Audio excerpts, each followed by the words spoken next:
വളരെ പ്രധാനപ്പെട്ട ചില സംഭവ വികാസങ്ങളാണ് ഇന്ന് സിനിമാ മേഖലയിൽ നിന്ന് നമ്മുടെ മുൻപിലേക്ക് വരാൻ പോകുന്നത്. ഒന്ന്, നടന്മാരായ മുകേഷ്, ഇടവേള ബാബു, കോൺഗ്രസ് നേതാവ് അഡ്വക്കേറ്റ് ചന്ദ്രശേഖരൻ എന്നിവരുടെ മുൻകൂർ ജാമ്യാപേക്ഷയിൽ എറണാകുളം പ്രിൻസിപ്പൽ സെഷൻസ് കോടതി ഇന്ന് വിധി പറയും. ആലുവയിൽ താമസിക്കുന്ന നടിയുടെ പരാതിയിലാണ് ബലാത്സംഗ കുറ്റം ചുമത്തി മൂവർക്കുമെതിരെ പോലീസ് കേസെടുത്തത്. തുടർന്ന് മൂവരും മുൻകൂർ ജാമ്യം തേടി കോടതിയെ സമീപിക്കുകയായിരുന്നു.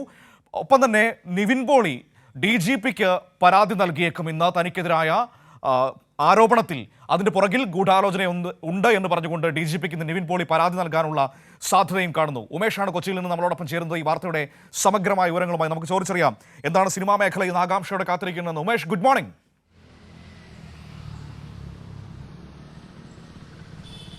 Good morning Manu. Umesh, cinema മേഖല ഇപ്പോൾ ഏറ്റവും പ്രധാനപ്പെട്ട ചർച്ചാ വിഷയമായി നിൽക്കുന്നു. ഇന്ന് ആ മേഖലയിൽ നിന്ന് നമ്മൾ പ്രാധാന്യത്തോടെ കാത്തിരിക്കുന്ന രണ്ട് വാർത്തകൾ എന്ന് പറയുന്നത്, ഒന്ന്, മുകേഷ്, ഇടവേള ബാബു അടക്കമുള്ളവരുടെ മുൻകൂർ ജാമ്യാപേക്ഷയിൽ വിധി എന്താകും എന്നറിയണം. മറ്റൊന്ന്, നിവിൻ പോളി ഇന്ന് തനിക്കെതിരെ ഉയർന്ന ആരോപണത്തിൽ പരാതിക്കാരിക്കെതിരെ അതിന്റെ പുറകിൽ ഗൂഢാലോചനയുണ്ട് എന്ന് പറഞ്ഞുകൊണ്ട് DGPക്ക് പരാതി നൽകാനുള്ള ഒരു സാധ്യതയും കാണുന്നുണ്ട്.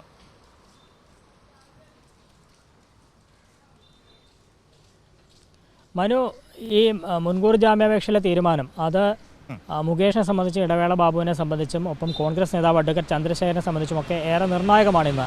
കാരണം മൂവരുടെയും മുൻകൂർ ജാമ്യാപേക്ഷയിൽ എറണാകുളം പ്രിൻസിപ്പൽ സെഷൻസ് കോടതി ഇന്ന് വിധി പറയാൻ പോവുകയാണ്. കഴിഞ്ഞ 2 ദിവസങ്ങളിലായാണ് ഇവരുടെ മുൻകൂർ ജാമ്യാപേക്ഷയിൽ കോടതി വാദം കേട്ടിരുന്നു. ഇത് അടച്ചിട്ട മുറിയിലായിരുന്നു, രഹസ്യവാദമാണ് കോടതി കേട്ടത്. 2 ദിവസങ്ങളിലായി ഏതാണ്ട് 3.5 മണിക്കൂറോളം കോടതി വളരെ വിശദമായ വാദമാണ് കേട്ടത്. എന്തൊക്കെ വാദങ്ങളാണ് മുന്നോട്ട് വെച്ചത് എന്ന് വെളിപ്പെടുത്താൻ കഴിയില്ല എന്ന് അഭിഭാഷകൻ പറഞ്ഞിരുന്നു, കാരണം രഹസ്യവാദമാണ്. പക്ഷേ നമുക്കറിയാവുന്നതുപോലെ അദ്ദേഹത്തിൻ്റെ മുൻകൂർ ജാമ്യാപേക്ഷയിലൊക്കെ, മുകേഷിൻ്റെ മുൻകൂർ ജാമ്യാപേക്ഷയിലൊക്കെ പ്രധാനമായും എടുത്തു കാണിച്ചത് ഇത് ബ്ലാക്ക് മെയിലിംഗ് ആണ് ഈ പരാതിക്ക് പിന്നിൽ. പരാതിക്കാരി പണം ആവശ്യപ്പെട്ടതിൻ്റെ അടക്കം തെളിവുകൾ തൻ്റെ കൈവശമുണ്ട്, അത് കോടതിക്ക് കൈമാറിയിട്ടുണ്ട് എന്ന് അഭിഭാഷകൻ നേരത്തെ പറയുകയും ചെയ്തു.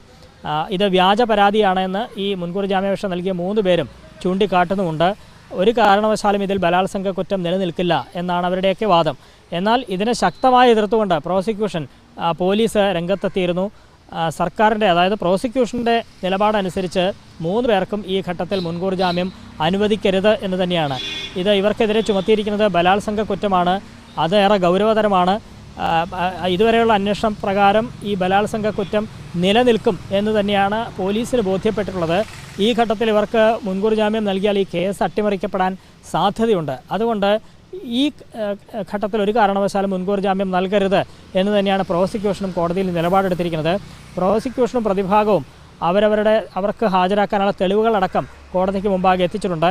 പ്രോസിക്യൂഷൻ നേരത്തെ കേസ് ഡയറി ഉൾപ്പെടെ ഹാജരാക്കിയതാണ്. ഈ മൂവർക്കുമെതിരെയുള്ള പോലീസ് റിപ്പോർട്ടും കോടതിക്ക് മുമ്പാകെ അവർ എത്തിച്ചിട്ടുമുണ്ട്. അതിനെ മുൻനിർത്തി തന്നെയാണ് ഇവർക്ക് മുൻകൂർ ജാമ്യം നൽകരുത് എന്ന് ശക്തമായി പ്രോസിക്യൂഷൻ നിലപാടെടുത്തിരിക്കുന്നത്.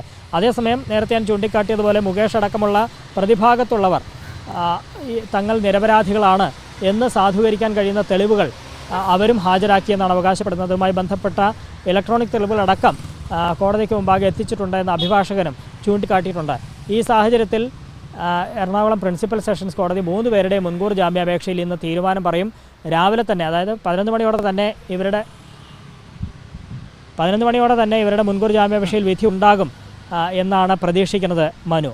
ഒപ്പം മനു സൂചിപ്പിച്ചതുപോലെ നിവിൻ പോളിയുടെ കാര്യം, നിവിൻ പോളിക്കെതിരെ ഊന്നുകൽ പോലീസാണ് കേസെടുത്തത്. നിവിൻ പോളിക്കെതിരെ മാത്രമല്ല, നിവിൻ പോളി ഉൾപ്പെടെ 6 പേർക്കെതിരെയാണ് ഊന്നുകൽ പോലീസ് ഈ പീഡന പരാതിയിന്മേൽ കേസെടുത്തത്. ഈ കോതമംഗലം സ്വദേശിയായ യുവതിയെ ദുബായിൽ വെച്ച് പീഡിപ്പിച്ചു എന്നുള്ളതായിരുന്നു ഇവർക്കെതിരെ പരാതി. അവരെ മർദ്ദിച്ചു എന്നും പരാതിയുണ്ട്.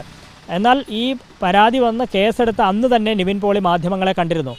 നിവിൻ പോളി വിശദീകരിച്ചത് ഇത് തനിക്കെതിരെയുള്ളൊരു ഗൂഢാലോചനയാണ്. ഈ പരാതിക്കാരിയെ നേരിട്ട് കാണുകയോ ഫോണിൽ സംസാരിക്കുകയോ വാട്സാപ്പ് വഴിയുള്ള ചാറ്റോ അത്തരത്തിലൊന്നും തന്നെ ഇല്ലാത്ത സാഹചര്യത്തിൽ ഈ പരാതിക്ക് പിന്നിൽ തന്നെ അപകീർത്തിപ്പെടുത്തുക, തന്നെ നശിപ്പിക്കുക എന്നൊരു ഗൂഢലക്ഷ്യം ഈ പരാതിക്ക് പിന്നിലുണ്ട് എന്ന് അന്ന് തന്നെ നിവിൻ പോളി ചൂണ്ടിക്കാട്ടിയതാണ്. അക്കാര്യം സൂചിപ്പിച്ചുകൊണ്ട് തന്നെ ഇന്ന് DGPക്ക് നേരിട്ട് പരാതി നൽകാനാണ് നിവിൻ പോളിയുടെ തീരുമാനം. ആ പരാതിയിന്മേൽ ഇത് പ്രത്യേക അന്വേഷണ സംഘം അതുകൂടി പരിഗണിച്ച് തൻ്റെ ഭാഗം കൂടി അന്വേഷിക്കണം, തുടർന്ന് ഒരു നിലപാടിലേക്ക് എത്തണം എന്നൊരാവശ്യമാണ് നിവിൻ പോളിക്കുള്ളത്. ആ കാര്യത്തിന്മേൽ, അതായത് നിവിൻ പോളിയുടെ പരാതിയിന്മേൽ എന്താണ് പോലീസ് നിലപാട് എന്ന് നോക്കിയതിന് ശേഷം ഹൈക്കോടതിയെ സമീപിച്ചാൽ മതി എന്നൊരു തീരുമാനമാണ് ഈ ഘട്ടത്തിൽ നിവിൻ പോളി എടുത്തിരിക്കുന്നത് എന്നാണ് മനസ്സിലാക്കുന്നത്. ഏതായാലും ഈ 4 പേരുടെയും കാര്യത്തിൽ ഇന്നത്തെ ദിവസം ഏറെ നിർണായകമാണ് മനു. ശരി, ഓക്കെ, താങ്ക് യു ഉമേഷാണ് കൊച്ചിയിൽ നിന്ന് ഈ വിവരങ്ങൾ നമുക്ക് നൽകിയത്. ഏതായാലും ഇന്ന് വളരെ നിർണായകമാകുന്നത് സിനിമാ മേഖലയിൽ ഒന്ന് മുകേഷിന്റെയും ഇടവേള ബാബുവിന്റെയും മുൻകൂർ ജാമ്യാപേക്ഷയിൽ കോടതി എന്ത് പറയുമെന്നതാണ്.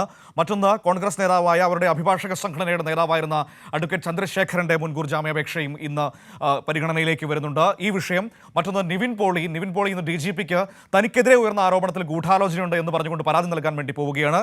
നിയമപരമായ പോരാട്ടത്തിന് നിവിൻ പോളി ഇറങ്ങുന്നു. ഇതാണ് ഇന്ന് സിനിമാ മേഖലയിൽ നമ്മുടെ മുൻപിലുള്ള ഏറ്റവും പ്രധാനപ്പെട്ട രണ്ട് വാർത്തകൾ എന്ന് പറയുന്നത്.